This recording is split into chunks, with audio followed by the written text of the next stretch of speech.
اللہ کی صفات کو نہ اس کا عین قرار دیا جا سکتا ہے نہ اس کا غیر۔ اس اعتبار سے اگر غور کریں گے تو قرآن حکیم جب یہ اس کی صفت ہے، گویا کہ یہ بھی اسی ضمن میں، اسی کے ذیل میں آئے گا کہ نہ اسے اللہ کا غیر کہا جا سکتا ہے نہ اس کا عین کہا جا سکتا ہے۔ اسی کے حوالے سے اصل میں جو سورہ حشر کی آیت ہے، جس میں کہ قرآن مجید کی عظمت فی نفسہ ہی، قرآن مجید کی عظمت کے بہت سے پہلو ہیں، اس کی افادیت کی عظمت، لیکن فی نفسہ ہی عظمت، قرآن مجید اپنے مقام پر کتنی عظمت کا حامل ہے، اس کے ضمن میں اہم ترین آیت جو ہے وہ سورہ حشر کے آخری حصے میں نازل ہوئی ہے۔ وَلَوْ أَنزَلْنَا هَذَا الْقُرْآنَ عَلَى جَبَلٍ لَرَأَيْتَهُ خَاشِعًا مُتَصَدِّعًا مِنْ خَشْيَةِ اللَّهِ وَتِلْكَ الْأَمْثَالُ نَضْرِبُهَا لِلنَّاسِ لَعَلَّهُمْ يَتَفَكَّرُونَ، اگر ہم اس قرآن کو کسی پہاڑ پر اتار دیتے تو تم دیکھتے کہ وہ دب جاتا اور پھٹ جاتا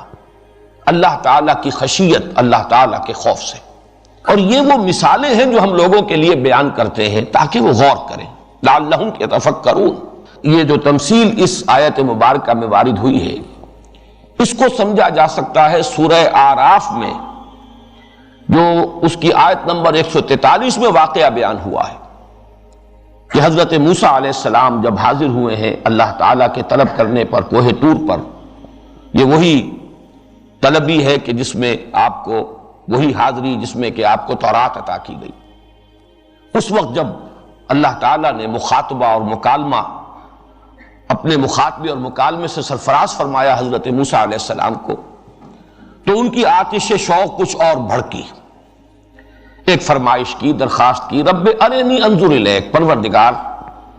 مجھے ذرا اپنا دیدار عطا فرما، میں دیکھوں تجھے۔ گفتگو ہو رہی ہے، مخاطبہ و مکالمہ، اس شرف سے تو نے مجھے مشرف فرمایا ہے، ذرا مزید کرم فرما، رب ارنی انظر الیک۔ جواب ملا لن ترانی، موسیٰ تم مجھے ہرگز نہیں دیکھ سکتے، ولیکن انظر الی الجبل، ذرا پہاڑ کی طرف دیکھو، میں اپنی ایک تجلی اس پر ڈالوں گا، فَإِنِ اسْتَقَرَّ مَكَانَهُ فَسَوْفَ تَرَانِی، تو اگر وہ پہاڑ اپنی جگہ پر قائم رہ جائے، کھڑا رہ جائے، جھیل جائے ہماری تجلی کو، تو تم بھی سمجھنا کہ ہمیں دیکھ سکتے ہو، ہمارے دیدار کی تاب لا سکو گے۔ فَلَمَّا تَجَلَّى رَبُّهُ لِلْجَبَلِ جَعَلَهُ دَكًّا وَخَرَّ مُوسَىٰ صَاعِقًا، جب اللہ تعالیٰ نے اپنی تجلی ڈالی اس پہاڑ پر تو وہ دکن، اب یہ لفظ جو ہے دکن، دکا سورۃ الفجر میں بھی آیا ہے، اس کے دونوں ترجمے کیے جاتے ہیں، ریزہ ریزہ ہو جانا، ٹوٹ پھوٹ کر ٹکڑے ٹکڑے ہو جانا، اور ایک یہ ہے کہ کوٹ کوٹ کر کسی شے کو ہموار کر دینا، برابر کر دینا۔ اذا دکت الارض دکن دکا، وہی لفظ یہاں ہے۔ پہاڑ جو ہے اس کے بارے میں فرمایا جعلہ دکا، وہ یا تو ریزہ ریزہ ہو گیا یا دب گیا، ہموار ہو گیا، بیٹھ گیا زمین کے ساتھ۔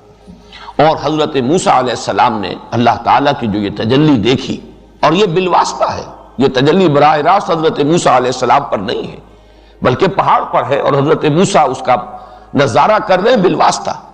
لیکن خود حضرت موسیٰ علیہ السلام کی کیفیت یہ ہوئی کہ خر موسیٰ صاعقا، حضرت موسیٰ علیہ السلام بے ہوش ہو کر گر گئے۔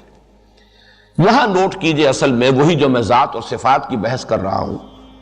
اس کا ایک عقدہ یہاں حل ہو جاتا ہے کہ اللہ تعالیٰ نے اپنی ذات کی تجلی پہاڑ پر ڈالی، جس کے نتیجے میں وہ پہاڑ دب گیا یا پھٹ گیا، ریزہ ریزہ ہو گیا۔ یہی الفاظ آ رہے ہیں، لو انزلنا هذا القرآن على جبل لرأيته خاشعا متصدعا من خشیۃ اللہ۔ معلوم ہوا کہ یہ کلام اللہ کی بھی وہی کیفیت ہے۔